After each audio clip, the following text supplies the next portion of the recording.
Front yoke stitch ചെയ്യുന്നതിന് വേണ്ടിയിട്ട് 7 inch നീളവും 7.5 ഇഞ്ച് വീതിയായിട്ട് നമുക്കൊരു മെറ്റീരിയൽ കട്ട് ചെയ്തെടുക്കാം. ഇതിനുള്ളിൽ ഞാൻ ആ മെറ്റീരിയൽ സെപ്പറേറ്റ് കട്ട് ചെയ്യുന്നില്ല കേട്ടോ. പിന്നെ ഈ 1 ഇഞ്ച് പോർഷൻ നമ്മളിങ്ങനെ ഫോൾഡ് ചെയ്ത് വെച്ചിട്ടുണ്ട് ഇതിൻ്റെ ഉള്ളിൽ നിന്ന്. അതെന്തിനു വേണ്ടിയിട്ടാണെന്ന് ചോദിച്ചാൽ ഇതിൻ്റെ ഫ്രണ്ട് പോർഷൻ ഓപ്പൺഡ് ആയിട്ടാണ് വരുന്നത്. അപ്പോൾ അതിന് വേണ്ടിയിട്ടുള്ളതാണ് കേട്ടോ അത്. ഇനി അത് ഫോൾഡ് ചെയ്ത് വെച്ചിട്ട് തന്നെ 2 ഇഞ്ച് നെക്കിന് വേണ്ടിയിട്ട് നമുക്ക് മാർക്ക് ചെയ്യാം. 2 ഇഞ്ച് നെക്ക്, 2.25 ഇഞ്ച് ഇതിൻ്റെ ഷോൾഡർ. അങ്ങനെയാണ് നമ്മൾ എടുക്കുന്നത്. 2.25 ഇഞ്ച് എടുക്കുന്നത്. ഇതിന് സ്ലീവ് വയ്ക്കുന്നുണ്ട്, അപ്പോൾ അതിൻ്റെ തയ്യൽ തുമ്പിനോട് സാധാ ചോക്ക് വെച്ചാണ് കേട്ടോ വരയ്ക്കുന്നത്. ഇനി നമുക്ക് ആം ഹോളിന് വേണ്ടിയിട്ടുള്ള പോർഷൻ വരയ്ക്കാം. 4 ഇഞ്ച് ഇങ്ങനെ താഴോട്ട് വരയ്ക്കുക. അതിന് ശേഷം അതിൻ്റെ എൻഡിൽ നിന്ന് സൈഡിലേക്ക് 2 ഇഞ്ച് വരച്ചു കൊടുക്കുക. 2 ഇഞ്ച് വരച്ചു കൊടുത്തതിന് ശേഷം മുകളിലും താഴെയും കറക്റ്റാണോ എന്ന് നോക്കണം കേട്ടോ മെഷർമെൻറ്റ്. ഞാനങ്ങനെ നോക്കിയതാണ്. ഇനി നെക്സ്റ്റ് നമുക്ക് ആ പോർഷൻ, അതിൻ്റെ ആ എൻഡ് പോർഷൻ ഒരു കർവ് മോഡലിൽ ഇങ്ങനെ വരച്ചു കൊടുക്കാം. ദെൻ നമുക്ക് നെക്ക് മാർക്ക് ചെയ്യാം. നെക്കിൻ്റെ നമ്മൾ ആദ്യം മാർക്ക് ചെയ്ത പോയിൻ്റിൽ നിന്ന് താഴേക്ക് നമുക്ക് ഈ വീഡിയോയിൽ കാണുന്നത് പോലെ ഒരു 2 ഇഞ്ച് ലെങ്ത്തിൽ താഴേക്ക് മാർക്ക് ചെയ്ത് കൊടുക്കാം. ദെൻ ഒരു 2 ഇഞ്ച് സൈഡിലോട്ടും കൊടുത്തിട്ട് ഇതേപോലൊരു ചതുര പോർഷനിലാക്കി എടുക്കാം. ദെൻ അതിന് ആം ഹോളിന് കൊടുത്ത പോലെ തന്നെ നമുക്കൊരു കർവും കൊടുക്കാം. ഈ കർവ് നിങ്ങൾക്ക് ഇഷ്ടമുള്ള രീതിയിൽ, ഇനിയിപ്പോൾ കർവല്ല വേറെ എന്തെങ്കിലും വേണ്ടെങ്കിൽ അങ്ങനെയും കൊടുക്കാം കേട്ടോ. ആ മോഡൽ വരച്ച് കൊടുക്കാം കേട്ടോ. ഇനി ദെൻ നമുക്ക് സൈഡ് പോർഷനിൽ ഡൗൺ യോക്കിൻ്റെ ഡൗൺ പോർഷൻ സൈഡിൽ ഒരു ചെറിയ കർവ്, ഒരു 4 ഇഞ്ചിലൊരു കർവ് കൊടുത്തിട്ടുണ്ട്. ഇനി നമ്മൾ ഫ്രോക്കിൻ്റെ ബാക്ക് പോർഷനാണ് കേട്ടോ മെഷർ ചെയ്യുന്നത്. അതിന് വേണ്ടിയിട്ട് നമ്മൾ 6 ഇഞ്ച് നീളവും 7.5 ഇഞ്ച് വീതിയുള്ള ഒരു മെറ്റീരിയൽ എടുത്തിട്ടുള്ളത്. നമ്മൾ നെക്കാണ് മാർക്ക് ചെയ്തുകൊണ്ടിരിക്കുന്നത് ഇപ്പോൾ. എന്നിട്ട് 1.5 ഇഞ്ച് താഴേക്കും അതേപോലെ തന്നെ സൈഡിലേക്ക് 2 ഇഞ്ചും ആയിട്ടാണ് നമ്മൾ എടുത്തിട്ടുള്ളത്. ബാക്ക് പോർഷൻ ആയതുകൊണ്ട് ബാക്കിലെ നെക്ക് കുറച്ച് കയറിയിട്ടാണ് കേട്ടോ വരുന്നത്. ഇങ്ങനെ വെച്ച് നോക്കാം നമുക്ക്. എന്നിട്ട് ബാക്കി പോർഷൻസ് എല്ലാം, അതിൻ്റെ കൈക്കുഴി, അതിൻ്റെ ഡൗൺ പോർഷൻ, അങ്ങനെയുള്ള പോർഷൻസ് എല്ലാം നമുക്ക് ഇത് വെച്ചിട്ട് നമുക്കൊന്ന് ട്രേസ് ചെയ്തെടുത്തിട്ട് വേണമെങ്കിൽ വരച്ചെടുക്കാവുന്നുള്ളൂ കേട്ടോ. മെഷർമെൻറ്റ് എഗെയിൻ പിന്നെയും മെഷർ ചെയ്തിട്ട് ഇങ്ങനെ വരയ്ക്കണം നിർബന്ധമില്ല. ഇത് വെച്ചിട്ടാണെങ്കിലും നമുക്ക് കറക്റ്റ് മെഷർമെൻറ്റ് തന്നെയാണല്ലോ വരുന്നത്. ഇത് വെച്ചിട്ട് നമുക്ക് മെഷർ ചെയ്ത് വരച്ചെടുക്കാം കേട്ടോ. ഞാനിപ്പോൾ വരയ്ക്കുന്നില്ല, അതിൻ്റെ ഉള്ളിൽ ഈസി ആയിട്ടും കട്ട് ചെയ്തെടുക്കുക. നിങ്ങൾ വരച്ചിട്ട് വേണം കേട്ടോ കട്ട് ചെയ്തെടുക്കാനായിട്ട്.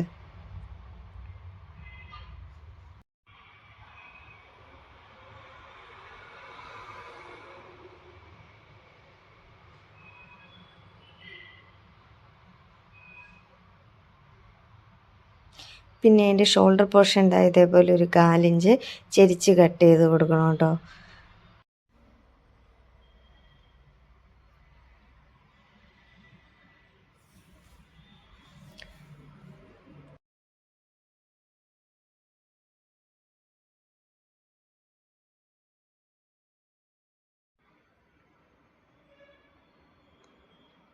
ഇനി നമ്മളിതിൻ്റെ മെയിൻ ക്ലോത്താണ് കാണാൻ പോകുന്നത്.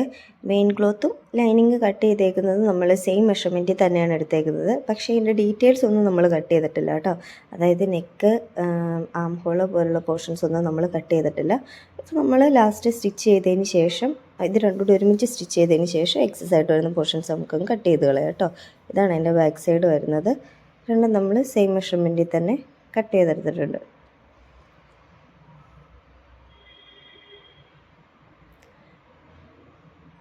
ഇതിൻ്റെ ബോഡി പോർഷൻ മെറ്റീരിയൽ കേട്ടോ. അതായത് യോക്കിന് താഴേക്ക് വരുന്ന മെറ്റീരിയലാണ്. ഇതൊരു 11 ഇഞ്ച് വീതിയും അതേപോലെ തന്നെ 1 മീറ്റർ നീളത്തിലുമാണ് എടുത്തിട്ടുള്ളത്. ഇതതിൻ്റെ ലൈനിങ് ആണ്. ലൈനിങ്ങും സെയിം മെഷർമെൻറ്റിൽ തന്നെയാണോ നമ്മൾ എടുത്തിട്ടുള്ളത്.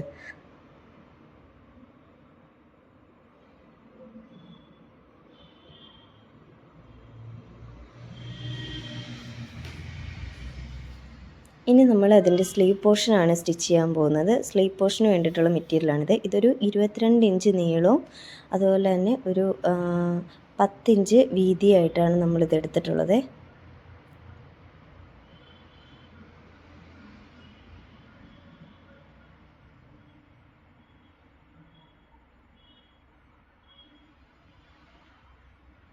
ദെൻ നമ്മൾ ഇതിൻ്റെ സ്ലീവിൻ്റെ ഡൗൺ പോർഷൻ വരുന്നത് ഒരു പഫ് എലാസ്റ്റിക് കൊടുത്തിട്ടൊരു പഫി മോഡലായിട്ടാണ്. അപ്പോൾ നമ്മൾ അതിൻ്റെ ഡൗൺ പോർഷൻ ഒരു 4 ഇഞ്ച് നമുക്ക് മാർക്ക് ചെയ്ത് കൊടുക്കാം. ഞാൻ സാധാ ചോക്ക് എടുത്തേക്കുന്നതുകൊണ്ട് തന്നെ ഈ വെൽവെറ്റ് മെറ്റീരിയൽ അതിൻ്റെ മാർക്കിംഗ് കറക്റ്റായിട്ട് നിങ്ങൾക്ക് കാണാൻ പറ്റുമെന്ന് എനിക്കറിയില്ല. അപ്പോൾ അതുപോലെ 4 ഇഞ്ച് കൊടുക്കുക. ദെൻ ഇതിൻ്റെ കർവ് വരുന്നതിന് വേണ്ടിയിട്ട് മേളിൽ നിന്ന് താഴേക്ക് നമ്മളൊരു 2 ഇഞ്ച് വീഡിയോയിൽ കാണുന്ന പോലെ മാർക്ക് ചെയ്ത് കൊടുക്കുക. ദെൻ ഈ 2 ഇഞ്ച് മാർക്ക് ചെയ്ത് കൊടുത്തേക്കുന്നതിൻ്റെ അവിടുന്ന് 4 ഇഞ്ച് മാർക്ക് ചെയ്ത് കൊടുത്തേക്കുന്ന അവിടേക്ക് ചെരിച്ചൊരു ലൈൻ വരച്ച് കൊടുക്കുക. ദെൻ നമുക്കിതിൻ്റെ ആം ഹോൾ പോർഷൻ അതായത് ആം പോർഷൻ നമുക്ക് ഒരു കർവ് മോഡലിൽ വരച്ചെടുത്ത് കട്ട് ചെയ്യാം. കുട്ടികളുടേതായതുകൊണ്ടാണ് കേട്ടോ അതിന് ആ കർവ് വരയ്ക്കുന്നതിന് പ്രത്യേകിച്ച് മെഷർമെൻ്റ് ഒന്നും ഇല്ലാത്തത്.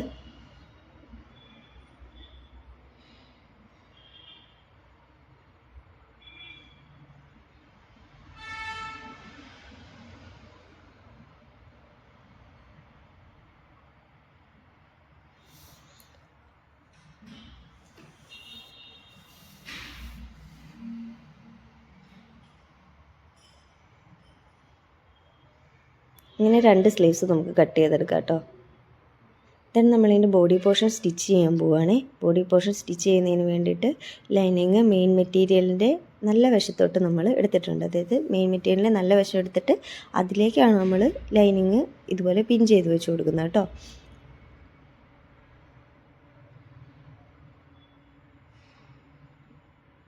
സ്റ്റിച്ച് ചെയ്യാനുള്ള എളുപ്പത്തിന് വേണ്ടിയിട്ടാണ് നടുവശം കട്ട് ചെയ്ത് കൊടുത്തത്. ഇനി നമുക്കിതിൻ്റെ നെക്ക് പോർഷനും ഫ്രണ്ട് ഓപ്പണിങ്ങിൻ്റെ ആ കട്ടിങ് വരുന്ന പോർഷനും കൂടി സ്റ്റിച്ച് ചെയ്ത് കൊടുക്കാം. അതേപോലെ തന്നെ ഇതിൻ്റെ സൈഡും സ്റ്റിച്ച് ചെയ്ത് കൊടുക്കാം. ആം ഹോളും ഷോൾഡറും ഡൗൺ പോർഷനും നമ്മളിവിടെ സ്റ്റിച്ച് ചെയ്യുന്നില്ല കേട്ടോ.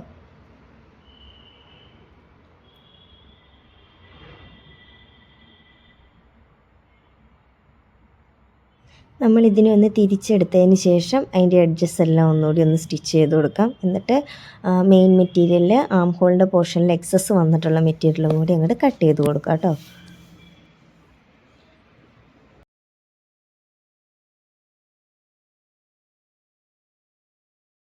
ഇപ്പോൾ നമ്മൾ കാണുന്നത് ഇതിൻ്റെ ബാക്ക് പോർഷൻ സ്റ്റിച്ച് ചെയ്തെടുത്തിട്ടുള്ളതാണ് കേട്ടോ. ഇതിൻ്റെ ലൈനിങ് നമ്മൾ ഫേസ് ചെയ്ത് വരുന്ന രീതിയിൽ ഇടുക.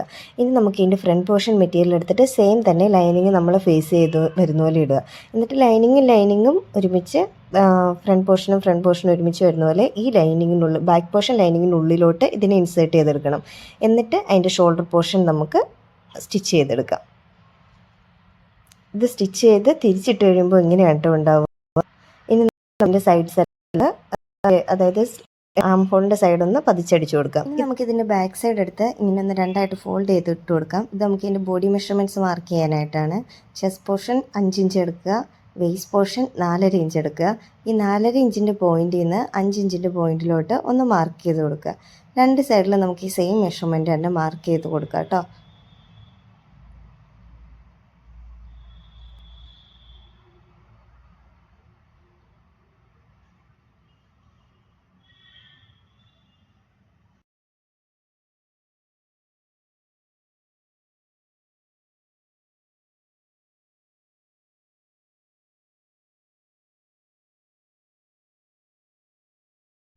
ഇനി നമ്മൾ ഇതിൻ്റെ സ്ലീവ്സാണ് അറ്റാച്ച് ചെയ്യാൻ പോകുന്നത്. സ്ലീവിൻ്റെ നല്ല വശമല്ല ചീത്ത വശം എടുത്തിട്ട് അതിലേക്ക് അതിൻ്റെ ഡൗൺ പോർഷൻ ഇതേപോലെ ഒരു 1/4 ഇഞ്ച് നമുക്ക് ഫോൾഡ് ചെയ്ത് സ്റ്റിച്ച് ചെയ്ത് കൊടുക്കാം. ഈ 1/4 ഇഞ്ച് ഫോൾഡ് ചെയ്ത് സ്റ്റിച്ച് ചെയ്ത് കൊടുത്തതിൻ്റെ ഉള്ളിലേക്ക് നമുക്കൊരു 1/4 ഇഞ്ച് വീതിയും അതേപോലെ തന്നെ ഒരു 3 ഇഞ്ച് നീളവും വരുന്നൊരു എലാസ്റ്റിക്കിനെ ഇൻസേർട്ട് ചെയ്ത് കൊടുക്കാം. എന്നിട്ട് അതിൻ്റെ 2 സൈഡും സ്റ്റിച്ച് ചെയ്ത് സെക്യൂർഡ് ആക്കി കൊടുക്കാം.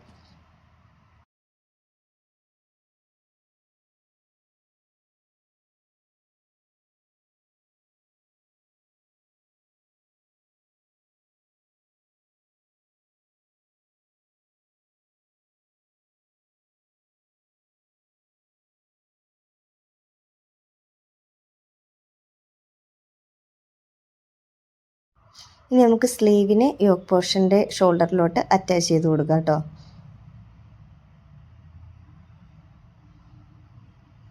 രണ്ട് സ്ലീവ്സും അറ്റാച്ച് ചെയ്ത് കൊടുത്തതിന് ശേഷം നമുക്കിതിൻ്റെ ബാക്ക് സൈഡ് നമ്മൾ ഫേസ് ചെയ്ത് വരുന്ന രീതിയിൽ ഇട്ട് കൊടുക്കാം. എന്നിട്ട് അതിൻ്റെ 2 സൈഡും ഫ്രണ്ട് സൈഡും ബാക്ക് സൈഡും കൂടി ലെവൽ ചെയ്ത് പിടിച്ചതിന് ശേഷം നമ്മൾ ആ മാർക്ക് ചെയ്തിട്ടുണ്ടല്ലോ അതുവഴി സ്റ്റിച്ച് ചെയ്തിട്ട് സ്ലീവിൻ്റെ എൻഡിലോട്ട് എത്തിച്ചു കൊടുക്കുക. സ്ലീവിൻ്റെ എൻഡിൻ്റെ സൈഡിലൂടെ നമ്മൾ സ്ലീവിൻ്റെ സൈഡിലൂടെ നമുക്ക് പോയാൽ മതി കേട്ടോ സ്റ്റിച്ച് ചെയ്ത്. ഈ 5 ഇഞ്ചിൻ്റെ ആ പോയിന്റിലോട്ട് എത്തിക്കണം എന്ന് മാത്രമേ. അതിന് പ്രത്യേകം ഒരു മെഷർമെൻറ്റ് കൊടുക്കുന്നില്ല, കാരണം സ്ലീവ് ഇത്തിരി പഫി ആയിട്ടാണല്ലോ ഇരിക്കുന്നത്. ഇതതിൻ്റെ ബോഡി പോർഷനാണ്, മെയിൻ മെറ്റീരിയലാണ്. ഇതിൻ്റെ ഡൗൺ പോർഷൻ നമുക്കൊരു 4 ഇഞ്ച് ഫോൾഡ് ചെയ്ത് സ്റ്റിച്ച് ചെയ്ത് കൊടുക്കാം. അതേപോലെ തന്നെ ലൈനിങ്ങും നമുക്ക് സെയിം ഇതിൽ തന്നെ സ്റ്റിച്ച് ചെയ്ത് കൊടുക്കാം. ഇനി നമുക്ക് ലൈനിങ്ങും മെയിൻ മെറ്റീരിയലും ടോപ്പ് പോർഷൻ ചെറിയ പ്ലേറ്റ്സ് എടുത്ത് കൊടുക്കാവേ. ചെറുതായിട്ട് ഞൊറിയിട്ട് കൊടുക്കുക. ഈ ഞൊറി ഇട്ടെടുക്കുന്നതിൻ്റെ മെഷർമെൻറ്റ് ഇതിൻ്റെ യോക്കിൻ്റെ ഡൗൺ പോർഷൻ്റെ ആ ഒരു അളവിൽ വരണം കേട്ടോ. അത് ഞാൻ കാണിച്ചു തരാം.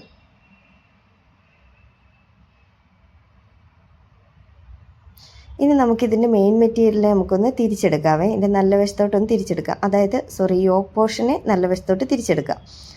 എന്നിട്ട് നമ്മൾ ഫ്രണ്ടിൽ ഒരു 1 ഇഞ്ച് വിട്ടിട്ടുണ്ടായിരുന്നല്ലോ ഇത് കട്ട് ചെയ്ത ടൈമിലും സ്റ്റിച്ച് ചെയ്ത ടൈമിലും. അതിൻ്റെ ഫ്രണ്ട് പോർഷനിൽ 1 സൈഡിൽ 1 ഇഞ്ചിന് നമുക്ക് ഒന്ന് ഫോൾഡ് ചെയ്തെടുക്കാം. 1 സൈഡ് മാത്രം ഫോൾഡ് ചെയ്തെടുക്കാം. എന്നിട്ട് ആ ഫോൾഡ് ചെയ്ത പോർഷനെ അതിൻ്റെ ഓപ്പോസിറ്റ് സൈഡിൽ കാണുന്ന 1 ഇഞ്ചിന് മുകളിലോട്ട് വെച്ച് കൊടുത്തിട്ട് അതിൻ്റെ രണ്ടിനും കൂടെ ഇവിടെ ഒരു സ്റ്റിച്ച് ഇട്ട് കൊടുക്കുക. ആ 1 ഇഞ്ച് മാത്രം ഒരു സ്റ്റിച്ച് ഇട്ട് കൊടുക്കുക. ഈ 1 ഇഞ്ച് സ്റ്റിച്ച് ഇട്ട് കൊടുത്തതിന് ശേഷം ആ റൗണ്ടിൽ വരുന്ന മെഷർമെൻറ്റിലാണ് കേട്ടോ ഇത് ഞൊറി ഇട്ട് കഴിയുമ്പോൾ വരേണ്ടത്. ഇനി നമുക്ക് ഈ മെയിൻ മെറ്റീരിയലിൻ്റെ 2 എഡ്ജസും കൂടി ഒന്ന് സ്റ്റിച്ച് ചെയ്ത് കൊടുക്കാം കേട്ടോ. ഇതിന് ശേഷം നമുക്ക് ഈ മെയിൻ മെറ്റീരിയലിൻ്റെയും യോക്ക് മെറ്റീരിയലിൻ്റെയും രണ്ടിൻ്റെയും ഫ്രണ്ടിലെ മിഡിൽ പോർഷൻ ഒരുമിച്ച് വെച്ചിട്ട് നല്ല വശവും കൂടി ഒരുമിച്ച് വെച്ചതിന് ശേഷം റൗണ്ടിൽ സ്റ്റിച്ച് ചെയ്ത് കൊടുക്കുക. അപ്പോൾ പ്രത്യേകം ശ്രദ്ധിക്കണം, നമ്മൾ ഈ ബോഡി മെറ്റീരിയലിൻ്റെ 2 സൈഡും കൂടി ഒന്ന് കൂട്ടിയടിച്ചിട്ടുണ്ടായിരുന്നല്ലോ, അത് ബാക്കിൽ വരാൻ ശ്രദ്ധിക്കണേ, ഇല്ലെങ്കിൽ ഫ്രണ്ടിലൊരു കട്ടിങ് പോലെ വരും. ഇനി നമുക്ക് അതേപോലെ തന്നെ ലൈനിങ്ങും അറ്റാച്ച് ചെയ്ത് കൊടുത്തു കഴിഞ്ഞാൽ ഫ്രോക്ക് റെഡി ആയിട്ടോ. ഇങ്ങനെ വെച്ചിട്ട് ഇനി ആ ഞൊറിയിക്കട നമുക്ക് സ്റ്റിച്ചിട്ട് കൊടുക്കാം. ലൈനിങ്ങും ഒപ്പം വെച്ച് തന്നെ സ്റ്റിച്ച് ഇട്ട് കൊടുക്കാം, അല്ലെങ്കിൽ സെപ്പറേറ്റ് ആയിട്ട് വേണമെങ്കിലും ഇട്ട് സ്റ്റിച്ച് ചെയ്ത് കൊടുക്കാം കേട്ടോ. ഇനി നമുക്കിൻ്റെ ഫ്രണ്ട് പോർഷനിൽ ബട്ടൺസ് ആഡ് ചെയ്ത് കൊടുക്കാം. ഫ്രണ്ടിൽ ഓപ്പൺ ഉണ്ടായിരുന്നല്ലോ, അവിടെ ബട്ടൺസോ കൊളുത്തോ എന്താണെന്ന് വെച്ചാൽ ആഡ് ചെയ്ത് കൊടുക്കാം. ഞാൻ ഫ്രണ്ടിലൊരു ബോ വെച്ചിട്ടുണ്ട്, നിങ്ങൾക്ക് ബോയോ വേറെ എന്തെങ്കിലും വെച്ചിട്ട് ഇതിനെ ബ്യൂട്ടിഫുൾ ആക്കാം. ഇനി ഒന്നും വെച്ചില്ലെങ്കിലും കുഴപ്പമില്ല കേട്ടോ. അപ്പോൾ സ്റ്റിച്ച് ചെയ്യാൻ ഇഷ്ടമുള്ള എല്ലാവരും ഒന്ന് ട്രൈ ചെയ്ത് നോക്കണേ. അതേപോലെ തന്നെ വീഡിയോ ഇഷ്ടപ്പെട്ടു കഴിഞ്ഞാൽ എൻ്റെ ചാനലൊന്ന് സപ്പോർട്ട് ചെയ്യണേ.